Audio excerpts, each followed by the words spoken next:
When agitations happen,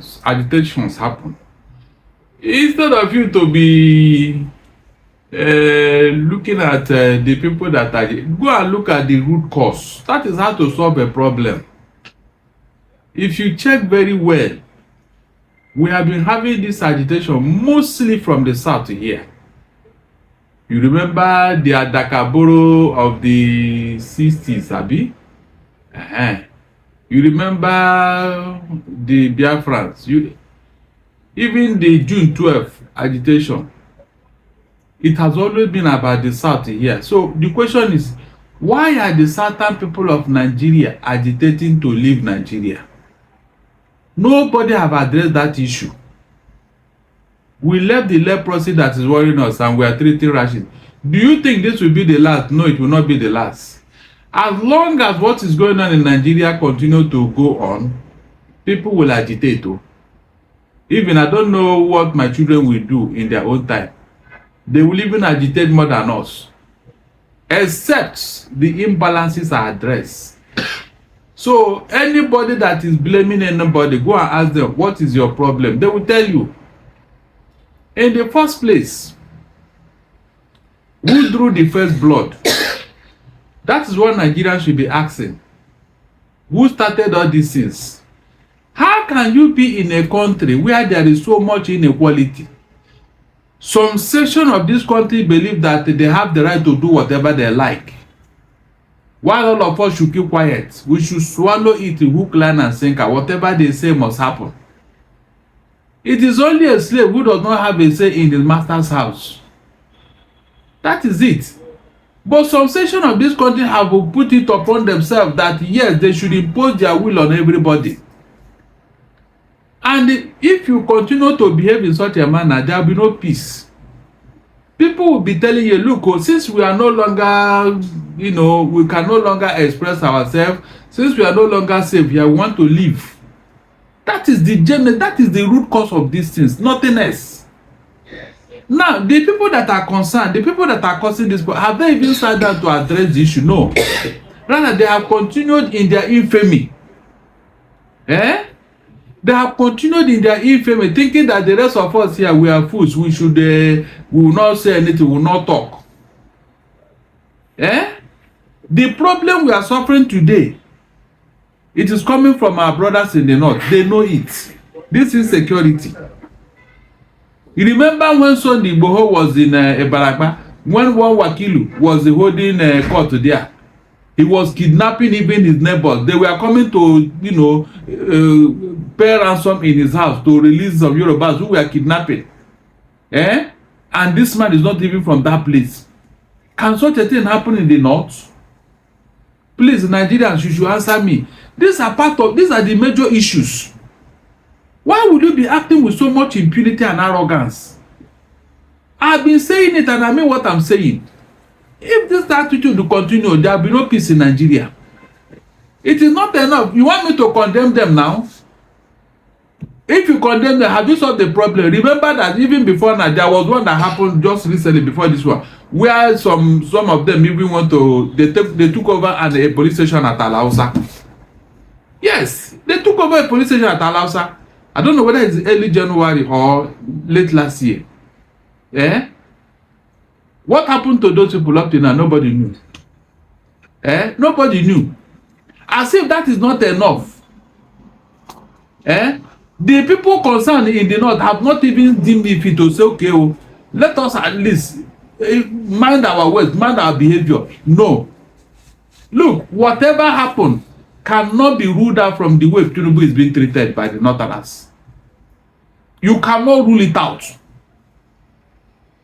Because in the first place, they threatened the president's wife. They called her infidel and even declared a fatwa on her. The wife of a president. And nobody did anything. Nobody arrested anybody. Is that not why his own people felt that, look, the insult is too much, we want to leave Nigeria? Why can't you look at those things? Why can't you address those such issues? Meanwhile, if anybody down here have made such a comment under Buhari, I am sure the entire family and the village, they would have raised them down. They would have raised them down. So unless Northerners start thinking of how to live in Nigeria like Nigerians, these agitations will continue and they may not contain it. Remember, the thing has spread now to the Middle Belt. All this noise about the North. Middle Belt can no longer be one member of the North. Because I don't see how Benue people and Plateau people will count themselves as Northerners.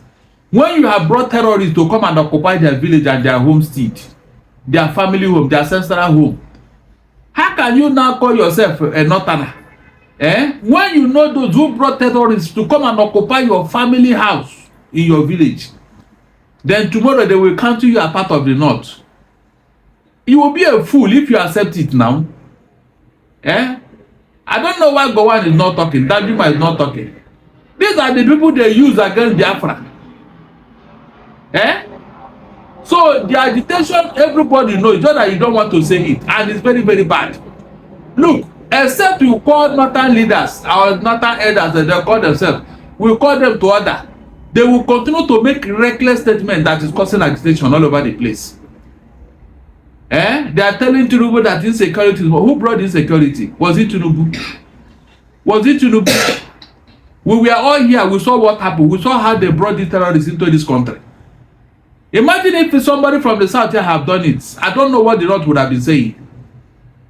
I don't know what they would have been saying. So, if you think that what is good for the gander, what is good for the geese is no longer good for the gander, then behave yourself. The North should behave themselves. We know what they have said done so far. We know what they have said so far. And those things are capable of causing problem in a country. They are very, very capable. You cannot continue to talk and behave anyhow as if, meanwhile, you are not even contributing anything to the country. Nothing. What are they bringing into the country? What are they contributing? To warrant them to be talking anyhow. We are the one that voted Tinubu. We are the one that put him into office. Is it true? Is it true? Nigerians ask these people. Is it true that they are the one that put Tinubu in office? They lost, Tinubu lost Kano. Tinubu lost Kaduna. He lost Katsina. Even Zamfara. So where is that places that the Northern elders won for Tinubu? If not the way the election went, can they beat their chest that yes, Tinubu won the election in the first place? So what is all this arrogance about? Before you blame anybody down here about agitation, the North should ask themselves question: why are they not agitating? Why are they not agitating? Are you telling me that they are comfortable with how Nigeria is now? Since the creation of this country called Nigeria, have you had any time the North said no, we don't want to live, we don't want to stay in Nigeria? It is because they are comfortable. They are comfortable because we are working for them and they are eating. That is it now. All the resources here, is that not what they are using to feather their nests? The oil money. If they are the owners of 87% of the oil well in the Niger Delta, then why should they complain? Why should they complain? Meanwhile, all the mineral resources in their state, they own it all. It's not for Nigeria. But the one from the south here is for the whole Nigeria. Can you imagine that kind of thing? If this cannot cause problem, tell me what you cause problem in a country. Tell me. The Zamfara gold is for Zamfara people. But the oil in Niger Delta is for the whole Nigeria. What is the major oil foreign exchange area in Nigeria? Is it not oil? Where is it coming from? Where is the oil coming from? If it were somewhere in the north, do you think the north will still be in Nigeria? These are issues. I don't even know whether we have elders in the south here. They should have come together and they reply Northern elders whenever they start talking anyhow. They should reply them, because I've been saying that if whenever a deity becomes too arrogant and too troublesome, it must be reminded of the tree that carved it. We know their antecedents, we know their genesis. So why are they talking as if they are God when I know they are not? So let nobody be deceived though. This administration will not stop. Whether Tinubu is in office or not. As long as the southern people of Nigeria are concerned, we are not comfortable with the way the North are behaving. Look at what Buhari did in office for 8 years. Mention any leader in the whole of Nigeria's existence that have behaved like Buhari. Yet Northern elder did not talk. They did not say anything. They kept quiet. They kept quiet throughout. Whenever a Satan come into office, you know how they be causing problem here and there. Agitating, making noise, telling us they will do this, they will not do that. What for? So they are in Nigeria just for power, nothing else, just to grab power. They have not asked themselves, this power we have been grabbing for the past 48 years, what do they do with it? They have not asked themselves that question. They have not asked themselves that question. Every time they want power, as if they've not gotten power before. So it's not about blaming agitators. So it will continue until the right thing is done. Because you cannot beat a child and ask that child not to cry. It's not possible. It is not possible. You have seen what terrorists are doing in the north, hosting flag here and there. Is that not agitation? Why haven't the northern leader said something about it or even stop it? Why didn't Buhari stop it? Rather, they are being pampered, they are being rehabilitated, they are being turbaned. And you are telling me that the boys over here, they cannot do the same thing. Some of them have turned to kidnapping, and we use our taxpayers but to go and pay ransom to them. And they are comfortable with that. So, if we truly want to be one Nigeria, the North must go inward and they reinvent themselves. If not, they may wake up one day and discover that they don't have anybody to impose their will upon. I'm telling you, and I've been saying it, 1967 cannot be 2024. The world has moved on. The level of arrogance and impunity by the North is too much. It's too annoying. Somebody will wake up and say that God told him that they should kill Tinubu's wife. Very provocative statement. I'm not telling that nobody come out to condemn it, and even nobody was arrested. I know what they did to one young boy who said that Buhari's wife was gotten fat from the money meant for the poor.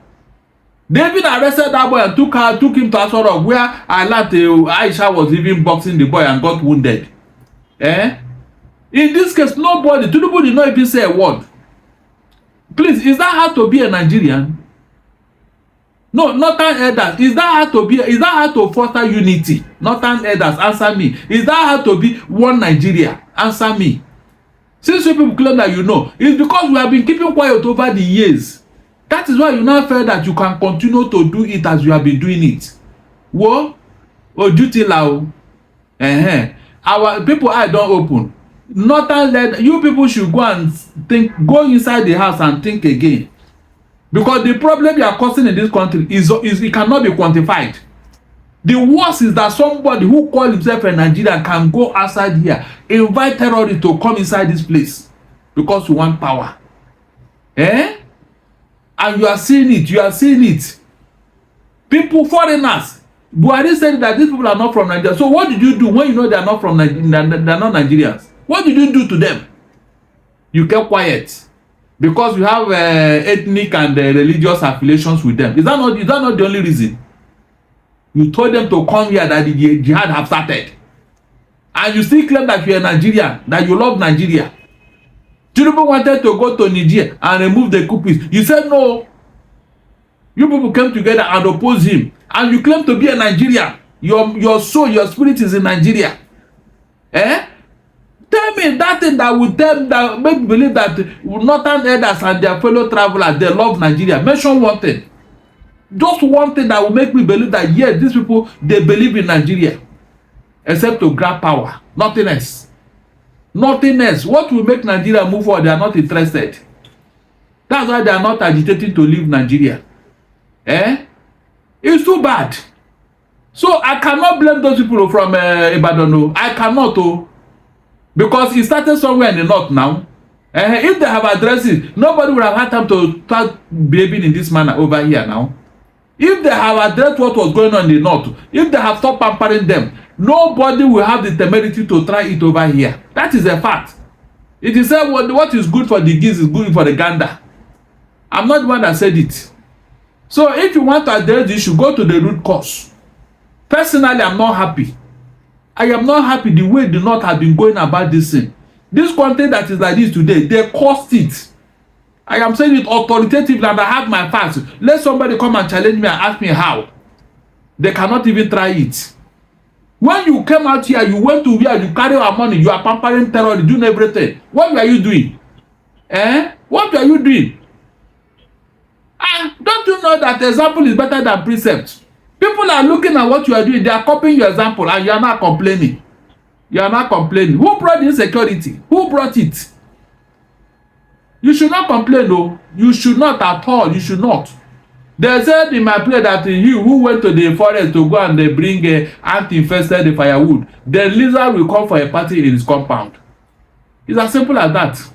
Lizard will definitely come for a feast in his compound. So why are you complaining? You thought you when you bring it, the whole Nigeria will now become your own, and you can see that the thing has boomerang. This security is now ravaging your region more than any other region. Who brought it? Was it the Igbo that brought it, or was it the Yoruba that brought it into your region? So why have you not asked yourself a question? Go and ask yourself a question now, so that we know who to blame at the end of the day. Simple. On about the Chibok girls, I have something to say about that Chibok girls. All this talk that the 10 years anniversary, let us remember them. Let us do the anniversary. My dear, personally, I feel that we are just like they used to tell, let us move on. Somebody will say, if it is your daughter, what will you say, let us move on? Why have we not been moving on since? No, what things has happened after Chibok girls? What things have happened? Yet we moved on. The people that were the ringleader in this episode, all of them have been they have moved on. Shetima, who is the vice president now, was the governor of that state when this thing happened. Is he not the vice president now? The principal of that school, who knew everything that happened, she had been promoted to a commissioner in his state. To congratulate her for the evil role she played, because on that day her own daughter did not come to school. Her own daughter was not among these people who were taken away. What does that tell you? And when Jonathan's wife invited her to come to Asorok and explain what happened, she took time, almost 3 days before she came. That was why the woman now asked her, only you waka come, and people are mocking the woman. That means before that time, they would have schooled her on what to say to Mrs. Jonathan. That was why she now reluctantly came. A woman, a mother. You sacrifice other people's children to save your own and all that. And now they have made you commissioner just to compensate you for the evil role you played. You could not even protect the children under your care. You could not. And your conscience did not touch you. It's not as if you do not know what was going on. You know because you were briefed. You were briefed. And now every year, let us remember Chibok girls. As if those people concerned, they care. They don't care. They don't care. Because it's not their own biological children. And because majority of them are from a particular religious group. That is a fact. You saw the jubilation when this thing happened. Jonathan told them, close that school, close that school. Shetima refused. Even when there was a memo that the exam can no longer take place, they should not come, but somebody made sure that all of them came. Somebody made sure that all of them came to that school that night. What does that tell you, Nigerians? You are not asking questions, Abi. In a Senate country, some people should have been prosecuted for that thing, but nobody, heads did not rule. Nobody prosecuted anybody. Every year, Chibok girls, as if that girl did not happen, as if so many other girls did not happen. You remember that APC campaigned on that particular incident. They campaigned on it. Yet Nigerians did not ask them, come, this thing you promised us, so what have you done about it? Nothing. Have you seen why I've been saying that Nigerians have been hypnotized? If not, there are issues that should bother you. You promise that you end insecurity in 6 months when you come into office. Up to today, the thing have escalated. Yet Nigerians are not even bothered. They are not asking questions. They didn't ask them, APC, before you came into office, Nigeria was not like this. So how come under your watch things have gone haywire? Nigerians are not asking that question. They are not asking that. That's why APC have continued to do whatever they like in office. because Nigerians have accepted whatever they give them. Major issues that they campaigned upon, they did not fulfill any of them. Yet the people are still dancing behind their back. And I say, what is all this? That was what gave the APC the temerity to be doing whatever they are doing. A party that came into this country and your life was turned upside down. And you are not bothered. All the things they promised us, the thing even, they tripled it. If not for propaganda, Jonathan would have ended the insecurity before he left us. They did not allow him. They did not. This same Northern elder that are talking, when Jonathan brought in Ejirika, who has gone on retirement, to come and finish the job, when he discovered that people were sabotaging his airport, Ejirika did everything he could. As an army general, he was the one that gave Boko Haram hell. At a point, Boko Haram was complaining of their human rights. Boko Haram was complaining of their human rights because of the hell Ejirika gave them. They were complaining. Immediately, the another elder started writing memo to the UN, to the ICC, to Western world, that Jonathan want to retaliate what they did to them during the Biafra war. Can you imagine? Because of this propaganda, Jonathan had to withdraw Ejirika, and immediately these people came back in full force. So, who is Northern elder trying to deceive in this matter? Nigerians are not asking questions. That is why it pains me a lot. Whenever they say something, people will start talking about it. I will tell them, don't go there. Don't mention it. You are the one that caused this problem. I will point at you. You are the one that caused the problem. So why are you throwing it back to me? Why are you throwing it back to me as if it's my fault? Why should that be? Everybody know how Boko Haram started, who started it and all that. Yet Northern elders don't want to even take the blame. Every time, whenever they feel like their boys will go and kidnap some schools, and the federal government will go and pay ransom with our taxpayers' money. Since the Chibok girls, do you know how many of our girls have been inside that forest? Why does it not bother Northern elders? Why is it they are not bothered? If they are truly elders, why are they not bothered? Because their children are not among. Their children are not among. Matawali is telling them that they are politically paperweight. It is the word of mouth. Let them put it into action. He said it because he's in Tinubu's government. If he was not appointed, will he say what he said? After all, it was in Zamfara state that this was the hardest hit. Under his watch in Zamfara, what did he do with terrorists? With kidnappers? Now he has given appointment. You now want to defend his appointment and his master. He's now talking down on his Northern elders as if he meant what he's saying. We know all this deceit. We know all this deceit.